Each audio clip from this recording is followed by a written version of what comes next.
चलो good morning बच्चों, good evening बच्चों। आज हम लोग लाइट चैप्टर का चौथा वीडियो पढ़ने जा रहे हैं, जिसमें आज का टॉपिक्स होगा रिफ्रैक्शन ऑफ लाइट। पहला इससे पहले हम लोग पढ़े हैं reflection of light. Class 10 level का स्टडी हम लोग करेंगे रिफ्रैक्शन ऑफ लाइट। तो चलो रिफ्रैक्शन ऑफ लाइट क्या है। रिफ्लेक्शन तो आपने पढ़ लिया, अब पढ़ेंगे रिफ्रैक्शन ऑफ लाइट।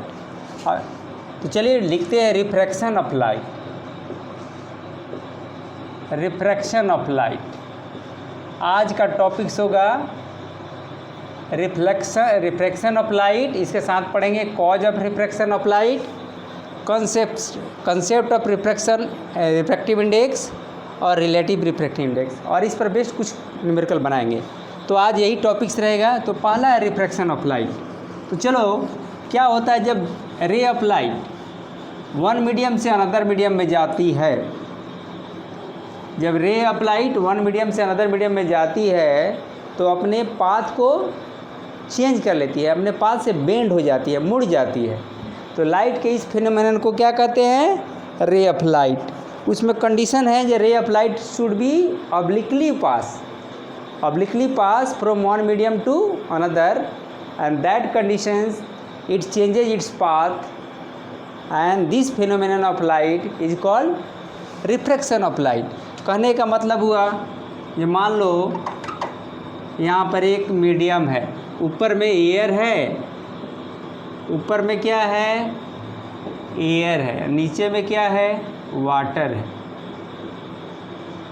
नीचे में वाटर है। अब रे ऑफ लाइट क्या है? इस दोनों सरफेस जहाँ पर दोनों मीडियम ही अलग होता है, एक जगह एक सरफेस से दूसरा मीडियम, इस सरफेस को कहते हैं इंटरफेस। क्या कहते हैं? इंटरफेस। इंटरफेस कहते हैं। तो जब कोई रे ऑफ लाइट एक मीडियम में आ रहा है तो ये स्ट्रेट वे मूव करेगा, सीधी रेखा में, सीधी लाइन में मूव करेगा। जैसे इंटरफेस पर आएगा तो वहाँ से अपने पाथ को बेंड कर लेगा। तो लाइट के इस फिनोमेनन को कहते हैं रिफ्रैक्शन ऑफ लाइट, और ये नॉर्मल हो गया। तो यहाँ पर नॉर्मल के साथ इंसिडेंट रे के साथ एंगल जो बना, एंगल ऑफ इंसिडेंस हो गया, और ये रिफ्रैक्टेड लाइट हुआ। रिफ्रैक्टेड लाइट, यहाँ पर रिफ्रैक्टेड रे बोलेंगे, रिफ्रैक्टेड रे और नॉर्मल के बीच में जो एंगल बनेगा उसको आर, एंगल ऑफ रिफ्रैक्शन कहते हैं। इसको कहते हैं angle of incidence, angle of incidence. इसको कहते हैं एंगल ऑफ रिफ्रैक्शन। तो आप यहाँ देख रहे हो जो रे ऑफ लाइट ऑब्लिकली आ रहा है, और यहाँ से जैसे इंटरफेस पे आया अपने रास्ते को बेंड कर लिया, मोड़ लिया, सीधे नहीं गया। सीधे जाता तो देखिए ऐसे ही जाता, ऐसे नहीं गया, ये नॉर्मल की तरफ मुड़ गया। तो कभी नॉर्मल की तरफ मुड़ेगा, कभी नॉर्मल से दूर होगा, उसको हम लोग पढ़ेंगे आगे। लेकिन आप समझ लीजिए रे ऑफ लाइट एक मीडियम से दूसरे मीडियम में जाते हैं तो अपने रास्ते को बेंड कर लेती है, अपने रास्ते से मुड़ जाती है। तो लाइट के इस फिनोमेनन को कहते हैं रिफ्रैक्शन ऑफ लाइट। तो क्या है इसका definition? The changing the path of a ray of light, the changing the path of a ray of light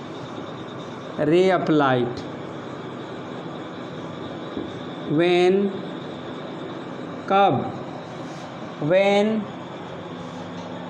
it goes from one medium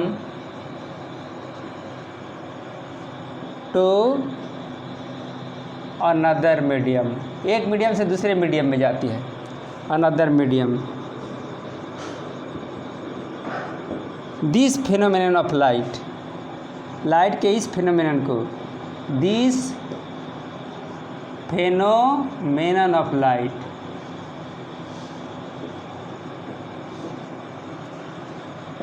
is called refraction of light. चलिए, ये refraction of light होगा। अब है, इसके बाद पढ़ेंगे cause of refraction of light. अब यदि रे ऑफ लाइट एक मीडियम से दूसरे मीडियम में जाती है तो अपने स्पीड को चेंज कर लेती है। उसकी जो चेंज ऑफ स्पीड है बहुत ज़्यादा क्वांटिटी से होती है और इस तरह से वो अपने पाथ से बेंड हो जाती है। जब आप बाइक चलाते हो तो स्पीड अचानक बदलते हो तो आपकी गाड़ी टर्न हो जाती है। उसी तरह से रे ऑफ लाइट क्या है ना, जब एक मीडियम से दूसरे मीडियम में जाती है तो बहुत ही कई लाख मीटर पर सेकंड से उसका स्पीड चेंज हो जाता है और इस चेंज होने से उसकी रास्ते क्या हो जाती है, बेंड हो जाती है। तो cause of refraction of light का कारण क्या है, तो स्पीड को चेंज होना। तो कभी कभी क्या होगा ना, हाई स्पीड, किसी मीडियम में स्पीड ज़्यादा है दूसरे मीडियम में कम है। कभी कभी है जब पहले मीडियम में स्पीड ज़्यादा है दूसरा मीडियम में कम है, और कभी कभी पहले में कम है दूसरा में ज़्यादा है।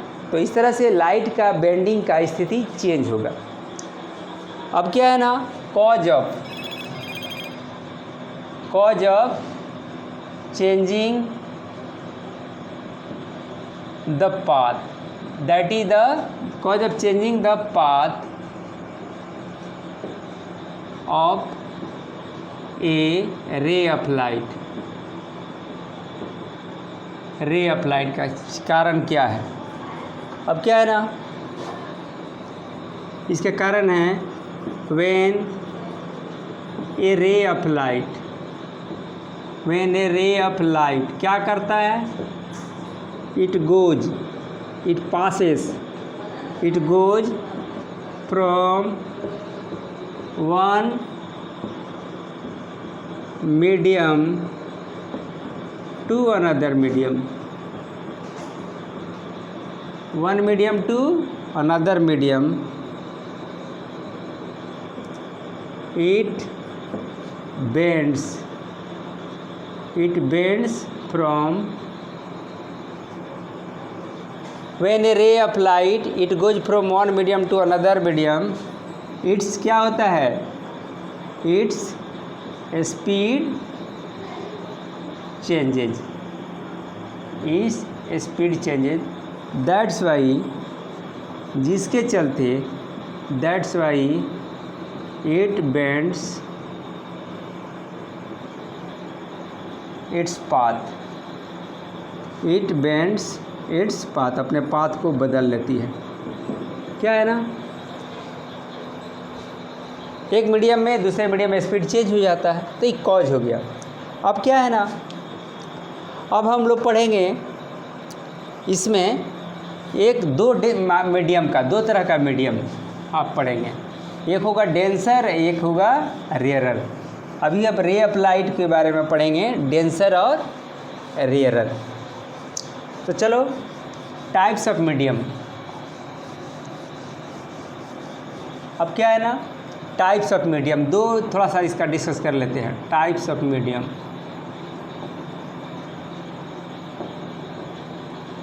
अब क्या है ना, एक होता है रेयरर मीडियम, एक होता है डेंसर। तो चलो, एक कंपेरेटिव वर्ड है। हमेशा कोई मीडियम हमेशा डेंसर और रेयरर नहीं होता। अब चलिए, यदि मैं एयर और वाटर को कंपेयर करूँ, एयर और वाटर का कंपेयर करूँ तो क्या होगा, तो रे ऑफ लाइट एयर से जा रहा है वाटर में, ये नॉर्मल है, ये वाटर में जा रहा है। ऊपर में क्या है, एयर, नीचे में वाटर। तो देखोगे यहाँ पर स्पीड ऑफ लाइट क्या है, speed of light in air already क्या है, इसको सी कहते हैं। वैक्यूम में वही होता है 3 × 10⁸ मीटर पर सेकेंड। लेकिन velocity of light in water ये क्या है, 2.25 × 10⁸ मीटर पर सेकेंड। तो यहाँ पर c is greater than VW। तो जो c में जो स्पीड है ये किस में स्पीड है, therefore air is rarer than water. ये कंपैरेटिव वर्ड है हमेशा। अब क्या है ना, यहाँ पर एयर हो गया रेयरर मीडियम और वाटर हो गया डेंसर मीडियम। यहाँ पर एयर, क्योंकि स्पीड ऑफ लाइट एयर में ज़्यादा है तो रेयरर मीडियम हो गया। एयर क्या हो गया, रेयरर मीडियम, और वाटर क्या हो गया, डेंसर मीडियम। ठीक है, तो क्योंकि आपने देखा जिस मीडियम में स्पीड ज़्यादा होता है वो रेयरर मीडियम होता है, और जिसमें स्पीड कम होता है वो डेंसर होता है। अब मैं इसको चेंज कर देता हूँ। अब ऊपर में रख लिया वाटर, ऊपर में क्या रख लिया, वाटर, और नीचे में रख लिया ग्लास।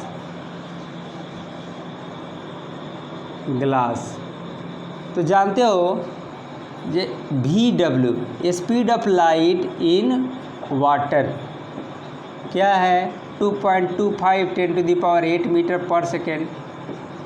और देखते हो ग्लास में क्या है, VG माने speed of light in glass, ये क्या है 2 × 10⁸ मीटर पर सेकेंड। तो इसके पहले जब हम एग्जाम्पल दिए थे एयर और वाटर में, यहाँ पर एग्जाम्पल दिए थे एयर है ये वाटर है,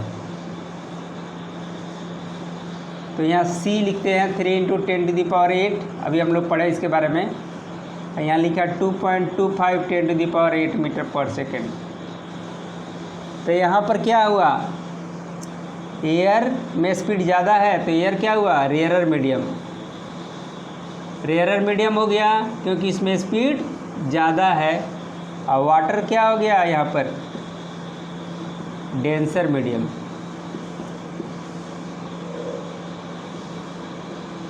मीडियम हो गया।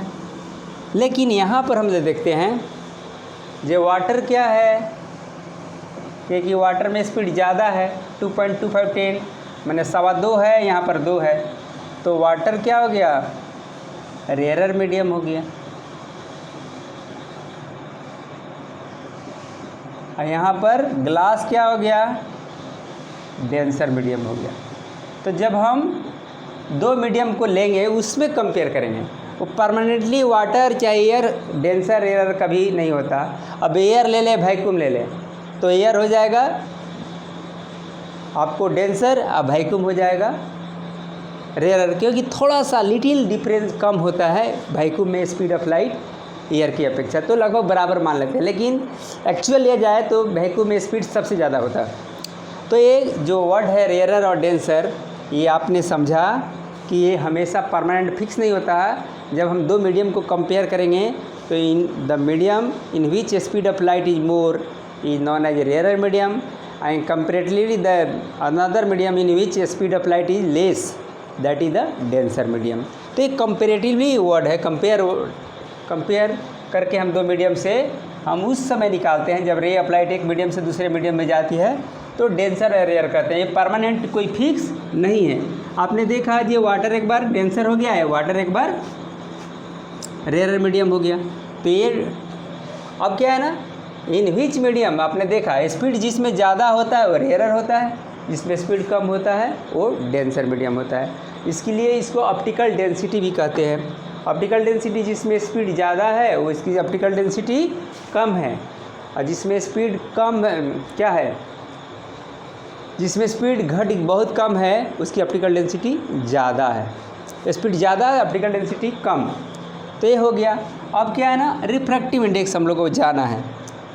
अब क्या है ना, अलग अलग मीडियम में अलग अलग अमाउंट से रे ऑफ लाइट पास करता है, that is depend on the nature of the medium. तो हम लोग पढ़ेंगे।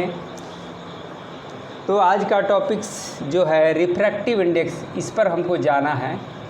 रिफ्रैक्टिव इंडेक्स क्या है? रिफ्रैक्टिव इंडेक्स ये मेजर बताता है, माप बताता है कि कितना अमाउंट से कोई रे ऑफ लाइट बेंड करता है। It is the measure of bending of light. It is the measure of bending of light when it passes from a new medium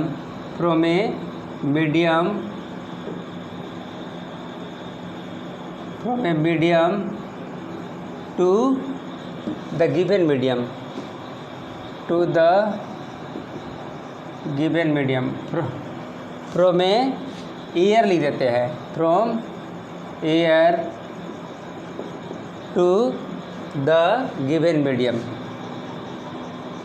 अब क्या है ना, रिफ्रैक्टिव इंडेक्स को एब्सोल्यूट रिफ्रैक्टिव इंडेक्स भी कहा जाता है। तो चलिए अब क्या है, ये तो हो गया, लेकिन ये डेफिनेशन आप नहीं देंगे। क्या है ना, अब है रिफ्रैक्टिव इंडेक्स पूछे या एब्सोल्यूट पूछे, बात एक ही है। एब्सोल्यूट रिफ्रैक्टिव इंडेक्स क्या है? It is the a ratio है। क्या है? It is the ratio of speed of light, speed of light to the, it is the ratio of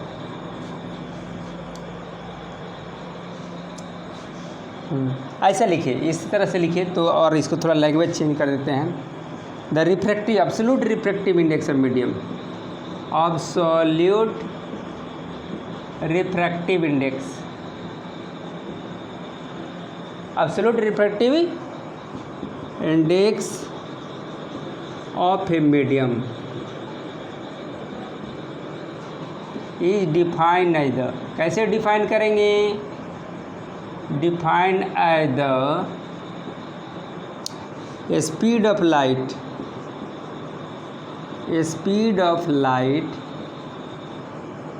in air या वैक्यूम, लगभग बराबर लेते हैं इसलिए और करके लिख दिया, टू द मीडियम।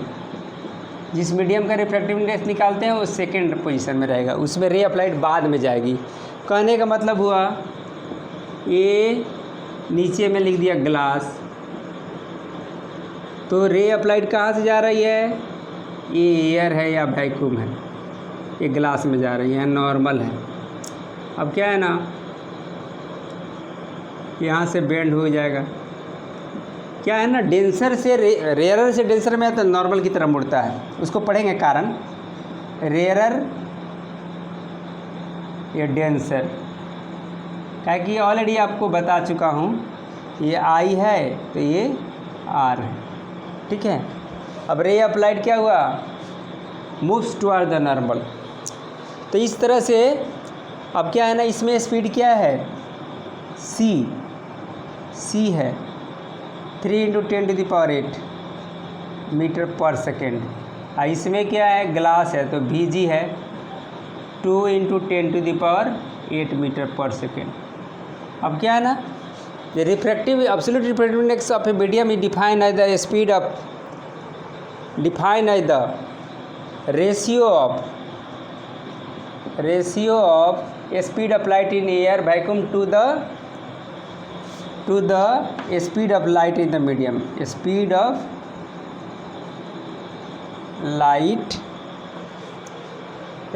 लाइट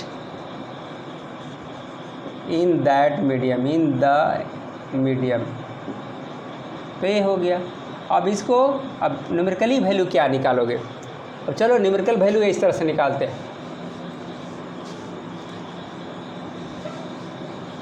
क्या है? जो रिफ्रैक्टिव इंडेक्स किसका निकाल रहे हैं? तो सेकेंड मीडियम, पहला मीडियम का नहीं, सेकेंड मीडियम। एयर में ऊपर में पहला मीडियम एयर रहेगा, दूसरा मीडियम जो भी रहे, ग्लास रहे, पानी रहे, जो भी रहे, वाटर रहे, जो भी रहे, तो आप रिफ्रैक्टिव इंडेक्स जब दूसरे एयर की अपेक्षा निकालते हैं किसी अनदर मीडियम का, तो होता है एब्सोल्यूट रिफ्रैक्टिव इंडेक्स। और रिफ्रैक्टिव इंडेक्स ऑफ ग्लास आप निकाल रहे हो, तो यहाँ पर विथ रेस्पेक्ट टू एयर या वैक्यूम अंडरस्टूड है, तो यहाँ पर लिखिएगा C/VG। C का वैल्यू कितना है 3 × 10⁸ मीटर पर सेकेंड, और यहाँ पर 2 × 10⁸ मीटर/सेकेंड। अब इसको काटोगे यूनिट भी कट जाता है, 10⁸ कट गया 3/2, यानी 1.5 एक वैल्यू आया विदाउट यूनिट। इसमें कोई यूनिट रहा नहीं, तो सेम चीज़ का जब रेशियो होता है तो उसका यूनिट नहीं होता है। तो रिफ्रैक्टिव इंडेक्स का कोई unit, refractive index unit of SI unit of refractive index N बोलेंगे, कहीं कहीं म्यू भी लिखा जाता है। रिफ्रैक्टिव इंडेक्स क्या होगा, नो N यूनिट, कोई इसका यूनिट नहीं होता, क्योंकि ये दो सेम चीज़ का रेशियो है। तो एब्सोल्यूट रिफ्रैक्टिव इंडेक्स जहाँ भी निकालना होगा, आप पहला मीडियम वैक्यूम लेंगे या दूसरा मीडियम कोई मीडियम लेंगे। अब कहने का मतलब एक और एग्जांपल लीजिए। अब एब्सोल्यूट रिफ्रैक्टिव इंडेक्स किसका निकाल रहे हो, अब मान लेते हैं वाटर का निकाल रहे हैं, तो पहला मीडियम तो हमारा फिक्स है, लेकिन दूसरा मीडियम जिस मीडियम का रिफ्रैक्टिव इंडेक्स निकाल रहे हैं वो हो जाएगा। अब क्या है ना, रिफ्रैक्टिव इंडेक्स ऑफ वाटर, तो पहला मीडियम C रहेगा, दूसरा medium speed of light in water रहेगा। तो C का वैल्यू आपके पास मालूम है कितना, 3 × 10⁸ मीटर/सेकेंड, और इसका होता है 2.25 10⁸ मीटर/सेकेंड। काटिए, यूनिट कट गया, पावर कट गया, डेसिमल हटा दिए 300/225। अब क्या 25 से काटिए तो 12 हुआ, 9 बार में हुआ, तो 3 से काटिए 3 × 9, 3 × 4 12, 4/3 यानी 1.33, ये हो गया। तो एब्सोल्यूट रिफ्रैक्टिव इंडेक्स आप जब निकालोगे, जब रिफ्रैक्टिव इंडेक्स भी पूछा जाए एग्जाम में, तो आप लिखोगे एब्सोल्यूट रिफ्रैक्टिव इंडेक्स को ही समझेंगे। अब क्या है relative refractive index, one medium के सापेक्ष दूसरे मीडियम का वो relative, one refractive index of one medium with respect to another medium. कैसे होगा, तो जिसका निकालते हो उसमें, अब क्या है ना, हमने एयर के रेस्पेक्ट में निकाला तो एब्सोल्यूट कहलाया। अब क्या है ना, अब रिलेटिव रिफ्रैक्टिव इंडेक्स क्या होगा, relative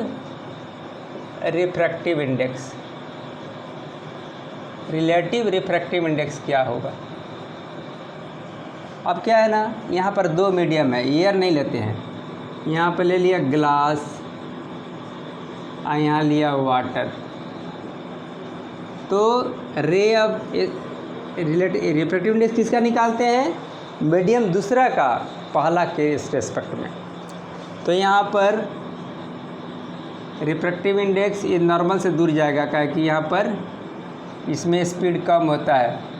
VG speed of light in glass 2.2 × 10⁸ मीटर/सेकेंड, और यहाँ पर VW speed of light in water 2.25 10⁸ मीटर/सेकेंड।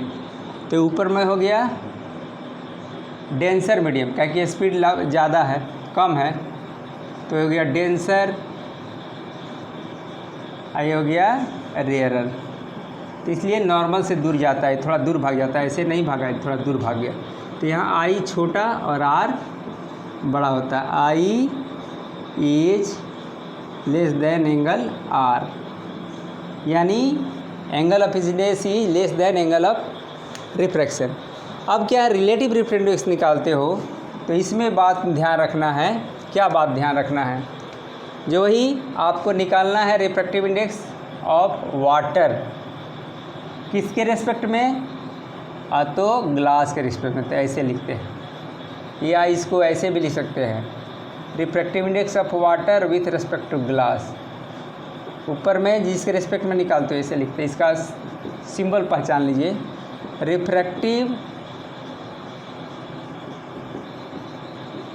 Index of water निकाल रहे हैं, वाटर विथ रेस्पेक्ट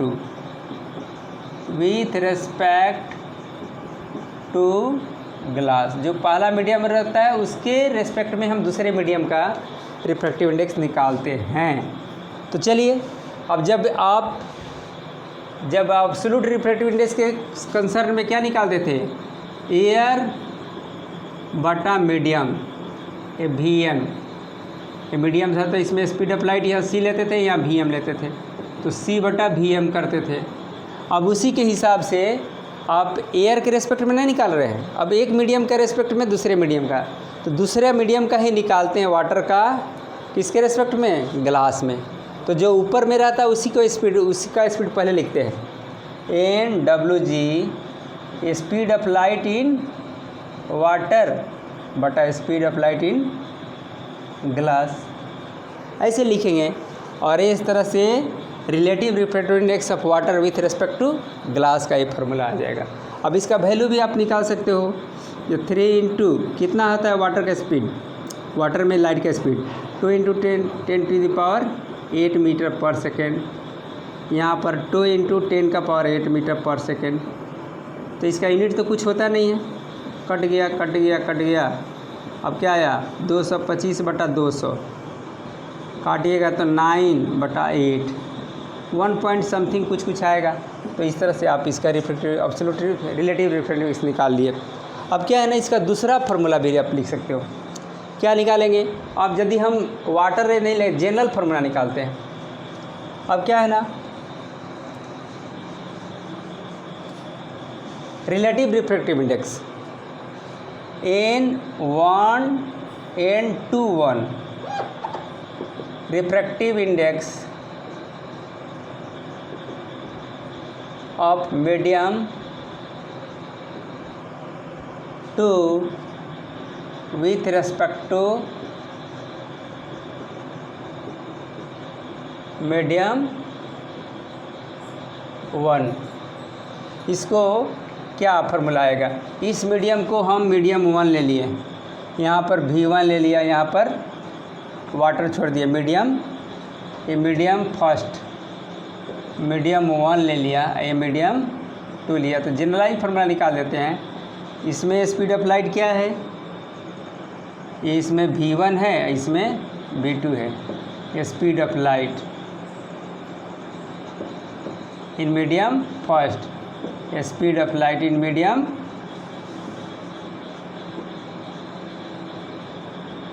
ठीक है। तो ये चलते हैं, तो अब क्या होगा, तो N21 बराबर V1 बाई V2। तो चलिए हम क्या करते हैं, इसको थोड़ा अदर फार्मूला पे चले जाते हैं। इसका दूसरा फॉर्म क्या होगा, N21, अब क्या करता हूँ, V1 बाई V2, यहाँ C से इंटू कर देता हूँ। C जो क्या है, speed of light in vacuum, तो इसको लिख दीजिएगा C by V2 into V1 by C, ऐसे लिख सकते हैं ना। देखिए ऊपर में V1C है, V1C, तो मल्टीप्लिकेशन में साइड चेंज करेंगे कोई फ़र्क नहीं पड़ता, ये हुआ। अब क्या है ना, C बाई V2, यहाँ डिवीज़न देंगे तो ये रिवर्स हो जाएगा, C बटा V1। फिर इसको इंटू करूँगा तो फिर वो पहला डिवीज़न को, जो साइन को मल्टीप्लाई साइन में देंगे तो ये रिवर्स हो जाता है। तो क्या है, ये C by V2 refractive index of medium 2, absolute refractive index of medium 2, ये हो जाएगा, ये लाइन डिवीज़न के लाइन पर ये N1 लिख देते हैं। तो आप N21 का ये भी फार्मूला आप याद कर सकते हो। जब दोनों मीडियम का एब्सोल्यूट रिफ्रैक्टिव इंडेक्स दिया हो, रिफ्रैक्टिव इंडेक्स दिया हो, तो रिलेटिव रिफ्रैक्टिव इंडेक्स निकाला जा सकता है। अब क्या है ना कंडीशंस, जब मान लेते तो ऑब्लिकली पड़ रहा है, यदि नॉर्मली फॉल होता तो क्या रिफ्रैक्शन होता, तो उसको चेक कर लेते हैं।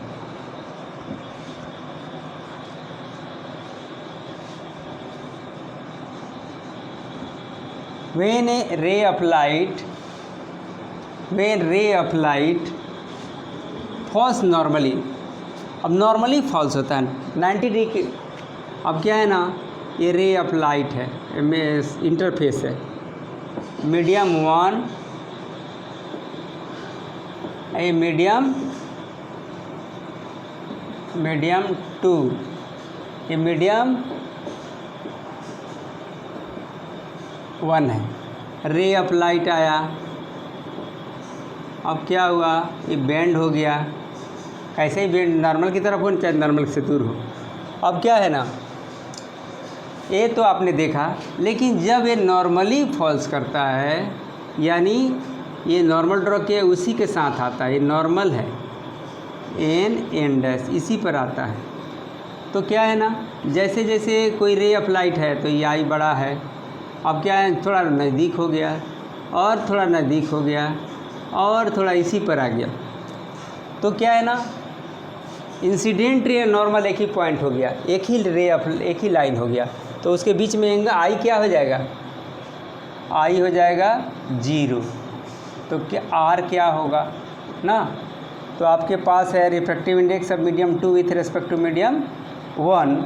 तो इसके लिए आपने एक और फार्मूला है जो आपको एक रिफ्रैक्टिव में एक फार्मूला हमारे पास है, sine I by sine R, ये स्नेल्स लॉ कहते हैं, इसको पढ़ेंगे। अब क्या है ना, अब आपको आर निकालना है, क्या निकालना है, आर निकालना है। तो साइन आर को यहाँ लेके चले आइए, साइन आई बटा n/1। अब क्या है ना, आई तो 0 है, आई 0 है तो साइन 0 डिग्री बटा n/1। ऊपर में साइन 0 का वैल्यू 0 होता है, यहाँ कुछ भी रहेगा तो 0 आया, तो साइन आर का वैल्यू 0 हो गया, यानी एंगल आर का वैल्यू भी क्या होगा, 0 होगा, क्योंकि साइन थीटा साइन 0 डिग्री बराबर 0 होता है। तो साइन आर बराबर 0 हुआ तो एंगल आर कितना हो गया, 0 डिग्री। तो आप देख रहे हो ये आई 0 है तो आर 0 है, यानी रे ऑफ लाइट ऐसे फास्ट चला जाएगी, यहाँ पर आर 0 हो गया, यानी जो रे ऑफ लाइट है वो सीधे जा रहा है, अपने पास से बेंड नहीं कर रहा है। तो this is the condition of no reflection, this is the conditions for no reflection, no refraction, ये नो रिफ्रैक्शन का कंडीशन है। तो आपने अभी पढ़ा रिफ्रैक्शन ऑफ लाइट क्या है, cause of refraction of light, absolute refractive index, relative refractive index, और इसका एक्सपेरिमेंट भी है जो बाद में बताएंगे। अभी इस पर 1-2 न्यूमेरिकल बनाएंगे जिससे आपका नॉलेज थोड़ा सा रिवीजन के रूप में आ जाए और आप इसको बढ़िया से याद कर पाओ। तो चलो 1-2 छोटे छोटे न्यूमेरिकल बताएंगे, ठीक है। तो चलो 2 न्यूमेरिकल और बताते हैं।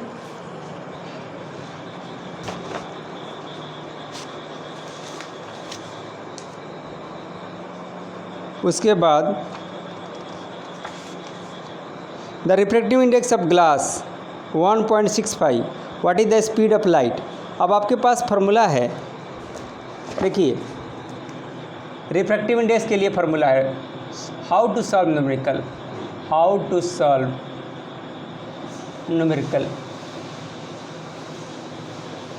Numericals on based of refractive index. तो क्या है ना, ये बहुत सिंपल चीज़ है, n to n यदि पूछेगा एब्सोल्यूट रिफ्रैक्टिव तो c बटा v, किसी मीडियम का स्पीड दिया रहा, c तो अंडरस्टूड है, c क्या होता है 3 × 10⁻⁶, मतलब speed of light in vacuum या एयर। ये दिया रहा है किसी मीडियम को स्पीड ऑफ लाइट निकालना है, तो ये दोनों में से एक चीज़ मालूम होना चाहिए, तो आप निकाल सकते हो कोई, यानी 3 टर्म है। कौन कौन टर्म है, n है, c है, vm है, तो कोई भी 2 टर्म मालूम रहेगा तो आप तीसरा आसानी से निकाल लोगे। अब क्या है ना, रिफ्रैक्टिव इंडेक्स ऑफ ग्लास, एक क्वेश्चन है, रिफ्रैक्टिव इंडेक्स ऑफ ग्लास कितना है आपको 1.65। अब क्या है ना, c का वैल्यू जानते हो, वैक्यूम में कितना होता है 3 × 10⁸ मीटर पर second.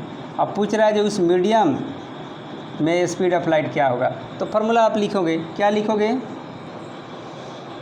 N g refractive index of the medium, तो सी बटा यहाँ पर मीडियम ग्लास है तो ग्लास ही लिख दीजिए, तो यहाँ पर वी जी, यहाँ पर लिखिएगा 1.65, यहाँ लिखिएगा 3.10⁸, ये क्या हो जाएगा वी जी, तो क्रॉस गुना इधर ये आ जाएगा, तो वी जी अब यहाँ पर रिप्लेस हो जाएगा, यहाँ पर आ जाएगा, तो 3 × 10⁸ बटा 1.65, तो आप इसे डिवाइड करो ना जी, तो आपको आ जाएगा क्या, we ji speed of light in glass बराबर 300/165 × 10⁸ मीटर/सेकेंड। अब इसको डिवाइड करते हैं 5 से, तो 5 × 30, 0, 5 × 15, 5 × 15, अब 60 में 23 से डिवाइड कीजिए, अब 3 से काटिए, तो ये 11 ये 20, आपको 20/11 11 10⁸ मीटर/सेकेंड। इसको यदि डिवाइड करते हैं यहाँ पर 20 में 11 से, तो 11 एकम 11, ये 1 टाइम्स, 9 0, 11 88 ना जी, तो हो गया 2 0 फिर 1 9 0, यानी आप इसको अप्रॉक्स लिख सकते हो 1.82 × 10⁸ मीटर/सेकेंड।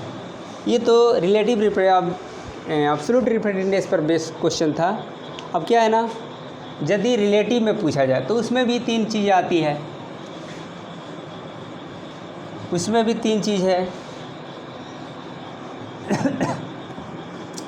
अब क्या है ना, उसमें भी 3 चीज़ है, क्या क्या है, refractive index of medium 2 with respect to 1, तो V1/V2, इसमें ये दिया रहा है 3 चीज़ है, क्या क्या, N21 V1 V2, ये क्या, अब ये 3 चीज़ है, 3 चीज़ में कोई 2 चीज़ मालूम होगा तो तीसरा चीज़ आप आसानी से निकाल सकते हो।